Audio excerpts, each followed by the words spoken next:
साथियों नमस्कार। दोस्तों, जैसा कि आप स्क्रीन पर देख रहे हो, RSSMB द्वारा आज बहुत ही अच्छा वैकेंसी आया है संगणक का। मित्रों, ये वैकेंसी राजस्थान सरकार के आर्थिक एवं सांख्यिकी विभाग द्वारा निकाली जाती है। ठीक है दोस्तों, इसमें जो कुल पद हैं वो है 583 पद के लिए पोस्ट निकला है। इसमें सबसे महत्वपूर्ण बात यह है कि इसमें जो क्वालिफिकेशन मांगी गई है वो मैं आपको पहले ही बता दूं कि जिन बच्चों ने ग्रेजुएशन अर्थशास्त्र से किया हो या फिर जिन्होंने BSc किया हो मैथ्स से, तो वो बच्चे ही यहाँ पर फॉर्म भर सकते हैं। तो उन्हीं के लिए ये वीडियो उपयोगी है। ठीक है दोस्तों, ये ऑनलाइन प्रक्रिया है। ये साथियों, जो आप और फॉर्म भरते हो उसी प्रकार ये फॉर्म भरने हैं, तो इन पर मैं विशेष बात नहीं करूँगा। जो मुख्य बात है आपकी वही मैं करूँगा। इसमें SSID से फॉर्म भरना है। अगर आपको फॉर्म भरने के दौरान किसी प्रकार की दिक्कत आती है दोस्तों, तो आप ये हेल्पलाइन नंबर है, इस पर आप ऑफिशियल समय पर बात कर सकते हैं। और आपको भर्ती के बारे में कोई जानकारी लेनी है तो वो यहाँ पर नंबर दिया हुआ है ऑफिस का, तो आप यहाँ पर ई-मित्र हेल्पलाइन नंबर भी दिया हुआ है, तो वो भी आप यहाँ पर बात कर सकते हो। ऑफिशियल टाइम पे बात करेंगे तो आपको सूचना मिलने की अधिक संभावना है।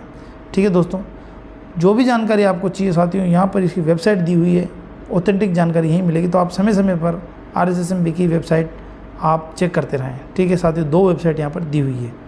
ठीक है दोस्तों, आप दूसरे एक बार पंजीकरण ये तो ऑलरेडी कर रखा होगा आपने, अधिकतर लड़कों ने कर रखा है। ठीक है दोस्तों, इसमें आपका जो चार्ज है परीक्षा शुल्क वो है साथियों, जनरल और OBC MBC के अभ्यर्थी हैं जो क्रिमिलियर हैं उनके लिए है साथियों 600 रुपये, और जितनी भी रिजर्व कैटेगरियाँ हैं सब के लिए यहाँ पर 400 रुपये शुल्क दिया हुआ है। ठीक है दोस्तों, अब यहाँ पर हम विज्ञप्ति की बात करते हैं। यहाँ पर दिया हुआ है साथियों, देखो 512 वैकेंसी तो नॉन TSP में है, और TSP रहेगी एक्स्ट्रा वैकेंसी। यहाँ पर जनरल की वैकेंसी आप देख सकते हो, जनरल सामान्य ये सिर्फ ये वैकेंसी साथियों 129, इसमें पुरुष या महिलाएं दोनों ही जो जिनके ज़्यादा नंबर रहेंगे वो यहाँ पर इनमें यहाँ पर नंबर आएगा जनरल सामान्य में।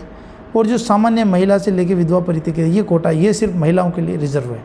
इसी प्रकार आप अपने अपनी श्रेणी में देख सकते हो, जैसे कि OBC में OBC सामान्य में 75 है। इसमें 75 का मतलब यहाँ पर पुरुषों से नहीं है साथियों, यहाँ पर सामान्य में पुरुष या महिलाएं जो अधिक नंबर लाएंगी उनका ये 75 सीटें हैं। और उनके बाद महिलाओं के लिए रिजर्व सीटें हैं 22, 8 और 2। इसी यहाँ पर मतलब 32 सीटें OBC में, 32 सीटें OBC में महिला वर्ग के लिए। इसी प्रकार आप अपने वर्ग की देख सकते हैं साथियों यहाँ पर। ठीक है, ये तो हो गई नॉन TSP की, और यहाँ पर TSP की वैकेंसी दी हुई है साथियों। TSP में 14 पद बैकलॉग रहे हैं, इसका मतलब है कि बच्चे क्वालिफाई नहीं कर पाए, बच्चे मिले ही नहीं इनको, ऐसी स्थिति इस भर्ती में रही है। और नॉन TSP में भी ऐसी स्थिति रही है, दिव्यांग अभ्यर्थियों के लिए 2 पद यहाँ पर बैकलॉग रहे हैं। तो साथियों, कम से कम क्वालिफाई मार्क्स तो अवश्य प्राप्त करें ताकि बैकलॉग नहीं रहे। ठीक है दोस्तों, और ये आप दूसरे फॉर्म भरते हैं उसी प्रकार है, और कोई विशेष जानकारी जो बताने लायक होगी वही मैं आपको बताता हूँ। यहाँ पर स्पोर्ट्स के लिए अब साथियों वेतनमान देखो दोस्तों, आपका यहाँ पर राजस्थान सरकार का लेवल 8 दिया जाएगा। मतलब लेवल 8 का मतलब है कि अप्रोक्सीमेट जो पुराना है 2800 ग्रेड पे वाला स्केल आपको यहाँ पर मिलेगा। ठीक है दोस्तों, जो ओल्ड जो स्कीम थी इसके पहले वाली जो पे कमीशन था उसका 2800 ग्रेड पे, और अभी का 7 पे कमीशन का लेवल 8 यहाँ पर आपको दिया जाएगा। इसमें प्रोविजन में फिक्स पेमेंट होता है। यहाँ पर साथियों पात्रता, जैसा कि मैं आपको पहले बता चुका हूँ कि ये वैकेंसी उन बच्चों के लिए है साथियों जिन्होंने BSc में मैथ्स है और या फिर सांख्यिकी या अर्थशास्त्र है। सॉरी, सांख्यिकी में बताना मिस हो गया था।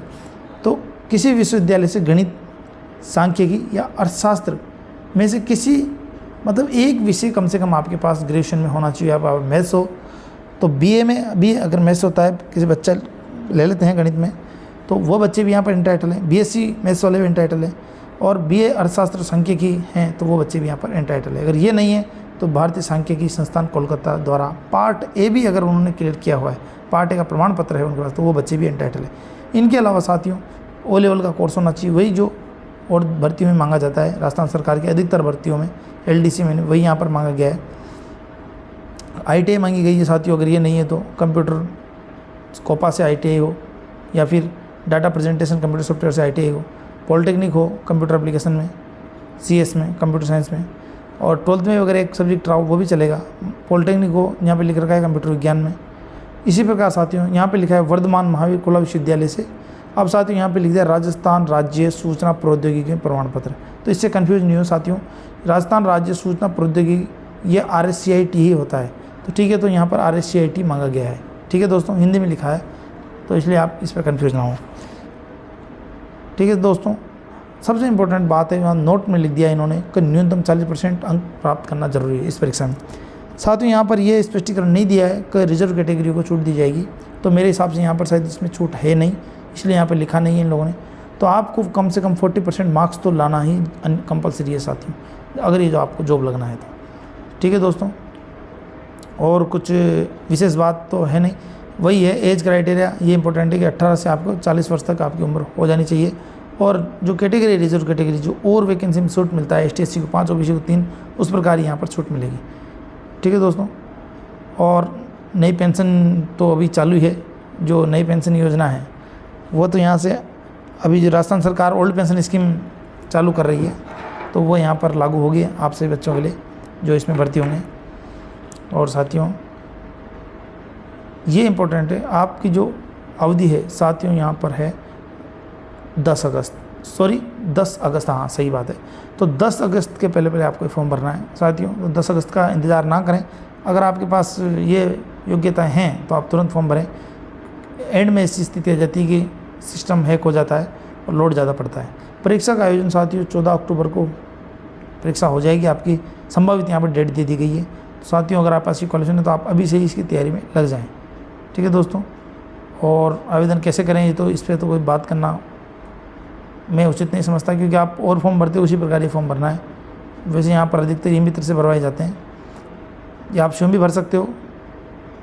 ठीक है दोस्तों, और कास्ट सर्टिफिकेट की मैं आपको इतनी बता दूं कि ST SC OBC इनमें ST SC के तो कास्ट सर्टिफिकेट एक बार बन गया तो वो परमानेंट है, उसमें किसी प्रकार के चेंज की आपको बार बार बनाने की ज़रूरत नहीं है। परंतु जैसे कि OBC का सर्टिफिकेट है तो साथियों अगर उसमें क्रीमिलेयर होना ज़रूरी है, ऐसा होना चाहिए कि ये अभ्यर्थी मतलब ये लिखा होना चाहिए, क्रीमिलेयर का उसमें उल्लेख होना चाहिए कि क्रीमिलेयर ये नहीं है। अगर ऐसा लिखा है तो वो 1 साल के लिए ही मान्य होता है वैसे तो, परंतु आप शपथ पत्र लगा के और आप उसको 3 साल तक आप बढ़ा सकते हैं शपथ पत्र के साथ, तो वह सर्टिफिकेट भी 3 साल तक आपका वैलिड माना जाएगा। इसी प्रकार EWS का भी अधिकतम 3 वर्ष तक आप यहाँ पे लिखा हुआ है, देखो अधिकतम 3 वर्षों के लिए किया जा सकता है। आप शपथ पत्र वहाँ प्रस्तुत कर सकते हो। 1 साल अगर आपने आपका हो गया, वो देखो यहाँ पर लिखा है 1 वर्ष के लिए मान्य है। ठीक है, परंतु आप क्या कर सकते हो, उसको बढ़ा सकते हो 3 साल तक शपथ पत्र की सहायता, शपथ पत्र के आधार पर। ठीक है दोस्तों, और तो ऐसी कुछ जानकारी विशेष है नहीं सोचती, लेकिन ये तो आपको जरूरत नहीं पड़ेगी। सबसे इम्पोर्टेंट है साथियों ये देख लो परीक्षा की स्कीम। साथियों 100 नंबर का पेपर होगा, 100 ही क्वेश्चन आएंगे, 30 जनरल नॉलेज के होंगे, राजस्थान से रिलेटेड होंगे, और 70 क्वेश्चन होंगे साथियों ये होंगे स्टैटिक, इकोनॉमिक्स और मैथमेटिक्स। साथियों मैथमेटिक्स BA या BSc मांगा है यहाँ पर, तो इससे कन्फ्यूज नहीं हो। मैथ्स का लेवल बिल्कुल नॉर्मल रहेगा, जैसे आप और वैकेंसी में फॉर्म भरते हो वही चक्रवृद्धि ब्याज, साझा और इसी प्रकार के औसत, तो इसी प्रकार के आपको यहाँ पर क्वेश्चन देखने को मिलेंगे। मतलब नॉर्मल क्वेश्चन जो आप और भर्ती में देखते हो वही आएंगे। ठीक है, मैथ्स मांगा जरूर है, और यहाँ पर मुख्य जोर स्टैटिक्स और इकोनॉमिक्स का रहेगा साथियों, तो अभी से तैयारी में लग जाएँ आप। यहाँ पर 1/3 रहेगा, देखो स्पेशली लिखा है नेगेटिव मार्किंग रहेगी, इससे अवश्य बच्चे इसी से घायल होते हैं और यही आपको नौकरी लगने से बचाती है। 40% लिखा है साथियों, ऐसा कहीं नहीं लिखा कि आपको मतलब यहाँ पे ST SC अभ्यर्थियों को छूट दी जाएगी, तो यहाँ पर 40% सबके लिए यह आपका सिलेबस है, जो आप आराम से वेबसाइट पर डाउनलोड करके भी देख सकते हो, और यहाँ पर भी आपको ये मिलेगा साथियों। ठीक है दोस्तों, और लिखा है दूरभाष, जिसे मैं आपको पहले बता दिया, नंबर दिया है, किसी प्रकार की अगर आपको प्रॉब्लम आए तो आप यहाँ पर फ़ोन कर सकते हो, और ये 2 वेबसाइट दी हुई है, आप यहाँ पर नियमित देखते रहे साथियों। ठीक है, धन्यवाद दोस्तों, थैंक यू।